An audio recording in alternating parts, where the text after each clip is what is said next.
It's Local Edition. I'm Brad Pomerantz. Thank you for joining us again. Our guest is Amanda Crater. Amanda has taken her love and passion for activism and turned it into employment. And that's what I want to talk to you about today, is how you became a protester from Berkeley, and now you are an active businesswoman with your own business focusing on green.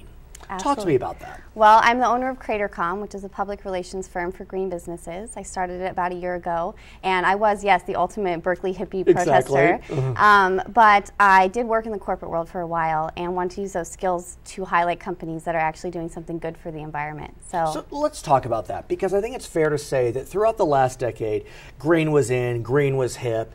Some would argue that maybe the tide's turning a bit with skepticism over global warming, etc. How are you seeing the kind of the landscape, if I can use that term, as it relates to green messaging? Well, in the greenscape, I could call it. Okay, I would say perfect. green is the new black. It still is very prominent and important, and I think it's gaining momentum in terms of credibility. You see a lot of major corporations implementing sustainable policies and initiatives like Walmart, Microsoft, and people are really accepting that green is important. And so in terms of messaging, I think authenticity is really important, transparency, and that's why I try to work with companies that genuinely got in the business to do something well, rather than someone who might just be trying to jump on the PR bandwagon. Of course. I want to get a sense of the importance of social media, social new media, really, the Facebooks, the Twitters. How important is that to the green landscape, the greenscape, as you call it? It's essential. I mean, this is where a lot of the conversation is happening online, and communities are forming on Facebook, Twitter, other communities like that online. So Seth Godin wrote in Tribes about this way to take leadership and kind of jump in there and connect people with each other, connect conversations, make video available.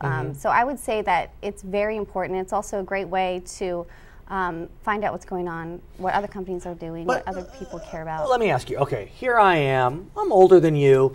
I went to college in the 80s, and so yeah, I'm on Facebook. I'm on Twitter, but you know, it's not something that I am tweeting every moment. And so I guess what I'm wondering is with people in my age bracket, are we getting those messages? And one could argue, shouldn't we be the people getting those messages, since arguably we are the executives? It's our age bracket that is making the corporate decisions relating to green living. Well, I would argue that there's really important liaison role to play, people in my generation, with kids that are coming through high school and college who are really interested in working for green companies, responsible corporations, and then the older generation who doesn't, not that you're the older generation, but I feel like I am. The next generation ahead of us, needing to be able to understand what's going on in terms of new media, and to play a kind of a bridging role between those two is important. I'll be honest, when I first started at an agency and we talked about Twitter and Facebook and tweet and Yelp, I was like, I don't want to learn this. I need to, maybe this isn't the next big thing, but I realized it is, and it's actually a lot of fun. So I think in terms of employment, like, I'm working with people who've studied this, who love it, who are passionate about it, and it's become kind of a hobby of mine that's also something I can make money at too, which is well, let's talk about that, because you graduated college in the last decade, whatever it may be, and you have managed to take your passion for green and you're making money doing that. What would you say to a college student graduating now that really is passionate and wants to spend their life promoting the green cause, but wants to be able to put food on the table?